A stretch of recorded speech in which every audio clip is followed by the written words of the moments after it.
In 1967, a friend of mine that I had grown up with here in San Diego, he was a musician and he worked at the Blue Guitar in San Diego. And one day he came into work and he happened to walk through the repair shop first, and he noticed this really nice looking Gibson guitar up on the wall that he hadn't seen a couple of days prior. And so he asked the repair fella, where'd that come from? And the response was, somebody brought it in and traded it in for another guitar. He asked him, what are you going to do with it? And he said, we're going to give it a setup and put it out on the floor and sell it.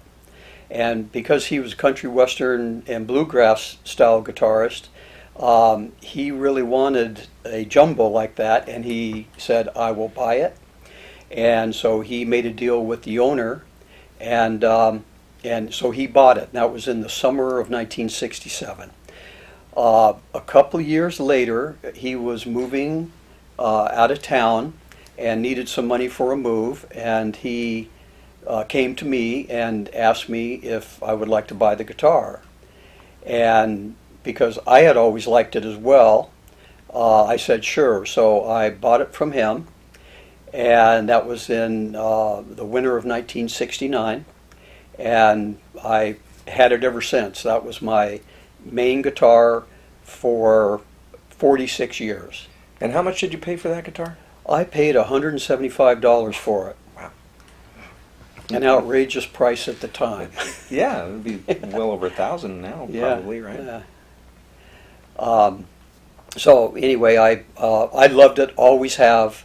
It was my one and only guitar for many, many years, and just decided to always keep a hold of it. I had told Tommy, Presley was his name, Tom Presley, that well, if I ever decide to sell it, I'm going to give you first right of refusal. Well, when he would come to town to visit, he would always ask me, are you ready to sell it?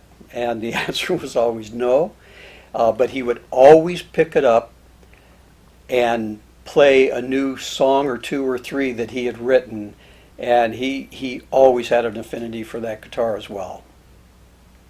Now, the thing that I like to add to the story is that John is not a professional guitar player. He loves playing the guitar, and he's very good.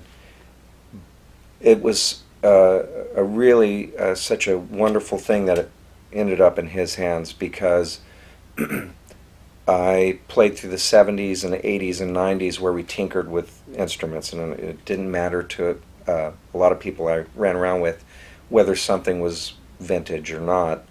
Hey, there's a new paint. I want to refinish the guitar. I want to change the tuning heads.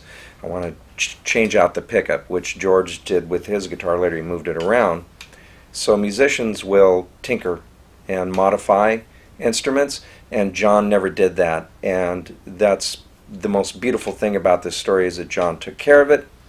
He was he hung it on his wall. He never modified the guitar. So when you see footage of the Beatles and John Lennon playing that guitar,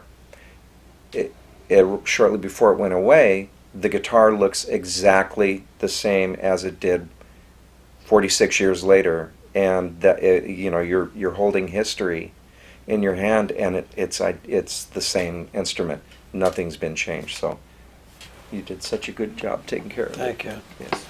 Yes, I had taken it one time. I would have messed around with it. I needed a little repair done on it, and I took it to a fellow up off El Cajon Boulevard who I was referred to.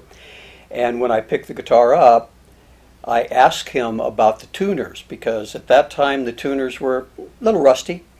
And I said, hey, you got something else? Maybe change out these tuners? And he told me, don't ever touch anything on this guitar. Leave it just as it is. Many years had gone by, so now it's a vintage guitar. And that was obviously the best advice I ever received. I never thought about doing any modifications to it after that time.